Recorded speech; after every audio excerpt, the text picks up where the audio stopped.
Moradia com qualidade de vida é o sonho de qualquer brasileiro. Será que o governo vai dinamizar o Minha Casa Minha Vida? Pelo menos é a promessa. Mas tem novidade na área habitacional com o dinheiro do Fundo de Garantia. Confira.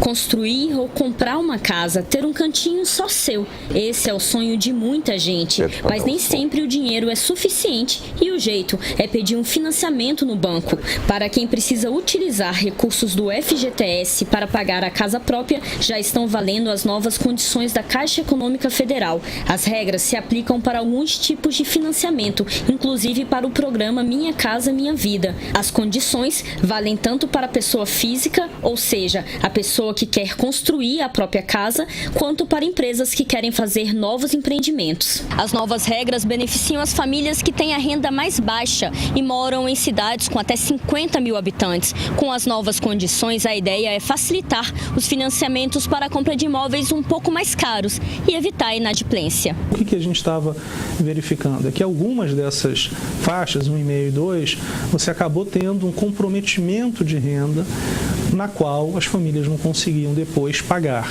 Então você teve uma racionalização, um estudo profundo e você chegou a essas conclusões. De novo, não muda nenhuma dinâmica profunda do programa, continua o mesmo. O que acontece é um ajuste para uma realidade onde você tem melhoras em termos de eficiência. Para cidades de 20 mil a 50 mil habitantes, o valor máximo do imóvel a ser financiado passou de 105 mil para 140 mil reais no Sul, no Espírito Santo e em Minas Gerais. Em Goiás, Mato Grosso e Mato Grosso do Sul, o teto do financiamento subiu de 105 mil para 135 mil reais. Já no caso do Norte e do Nordeste, de 100 mil para 130 mil reais. Se o município fica em estados com imóveis mais caros, como o Distrito Federal, Rio de Janeiro e São Paulo, o valor máximo do imóvel a ser financiado sobe de 110 mil para 145 mil reais.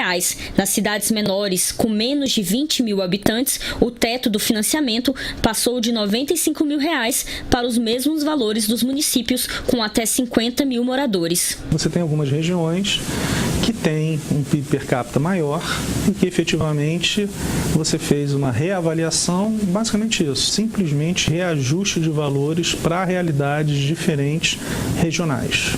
O banco também aumentou o valor do subsídio para financiamentos da faixa 2 em cidades com até 20 mil habitantes. O subsídio passou de R$ 10.545 para R$ 11.600 para quem tem renda familiar bruta de até R$ 1.800.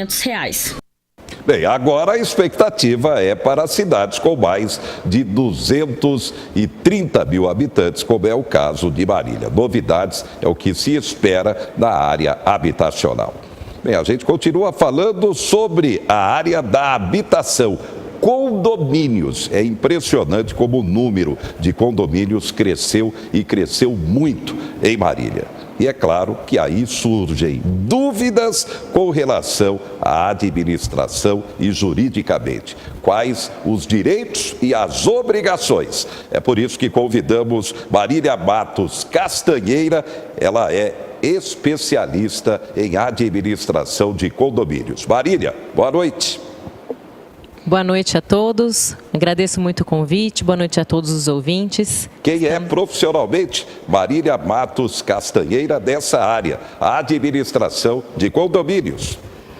Bom, nós estamos administrando condomínios há 8 anos em Marília, buscando justamente a facilidade dentro dos condomínios, porque hoje os condomínios estão cada vez maiores, as demandas são cada vez maiores, então por isso a necessidade de uma especialização dentro dessa atividade, que é administrar condomínios, mais do que isso, administrar pessoas, administrar problemas e trazer um bom convívio entre as pessoas que moram no condomínio. O número realmente cresceu de forma impressionante em Marília. É uma realidade, não, Marília?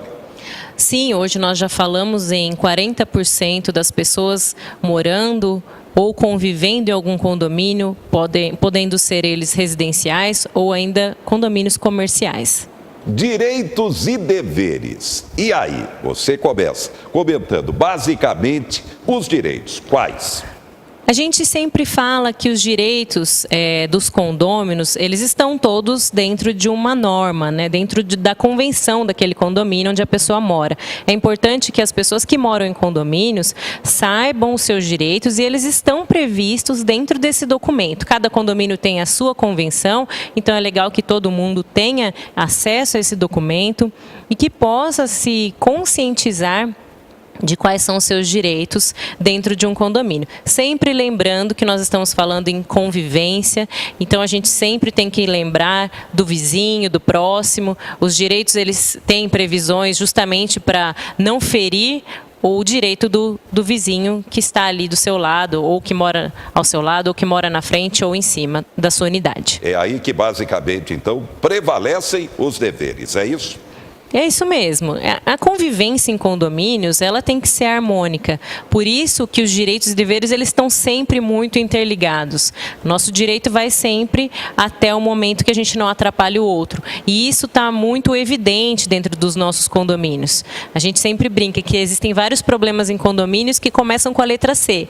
Carro, crianças, cachorro, então cano. Então são coisas que a gente precisa sempre se preocupar. Por isso, nós buscamos, desde que nós abrimos a MC, uma especialização na área para que a gente possa levar para os nossos clientes o melhor em administração.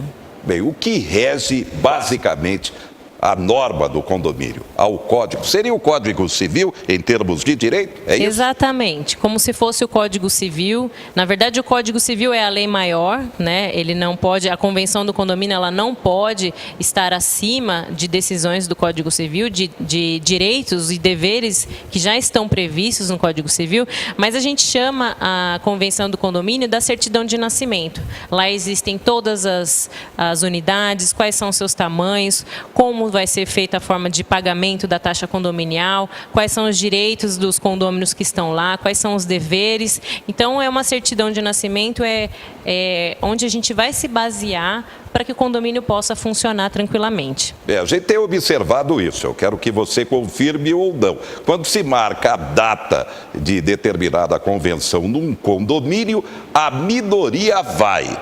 É isso mesmo na prática? E por quê?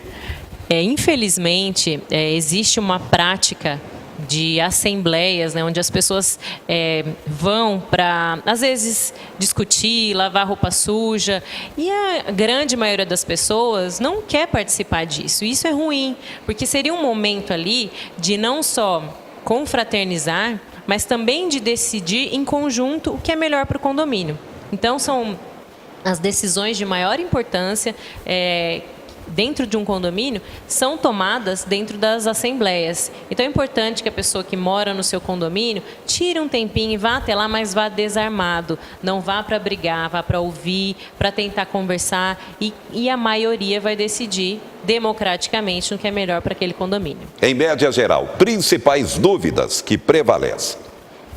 A grande dúvida das pessoas é se pode ter animais em áreas comuns, como isso pode acontecer, reservas de espaços, se o estacionamento pode ser utilizado por visitante. Existem várias demandas, por isso que a administração de condomínios tem buscado cada vez mais as especializações. Hoje existem várias figuras dentro de um condomínio, existia o síndico, hoje existe o síndico profissional. Existiam outras situações que, no nosso dia a dia, que já tem vindo para os condomínios. Por exemplo, a grande maioria dos condomínios hoje não tem o aplicativo, mas nós já temos o aplicativo para disponibilizar para os nossos clientes. Então, essas melhorias têm vindo no nosso dia a dia e o condomínio tem vindo também com essas novidades. A MC tem trazido, a gente é pioneiro aqui em Marília, trazendo aplicativo para os nossos condomínios, porque isso gera transparência nas atividades. A grande dúvida das pessoas sempre é: onde está indo o meu dinheiro? Onde que eu estou pagando a taxa de condomínio? Para onde está indo esse dinheiro? Então, por isso, a gente pensa na transparência, a gente leva esse aplicativo para as pessoas, para que eles possam se comunicar. Existe uma rede social dentro do aplicativo, classificados, onde a pessoa pode colocar o que ela faz para o vizinho saber, né? A gente precisa trazer essa interação né? Por isso a preocupação da MC em sempre estar inovando, sempre buscar o que tem de diferente, de melhor dentro da administração de condomínios. Qual é a finalidade do fundo de reserva, Marília? Bom, o fundo de reserva é para despesas emergenciais.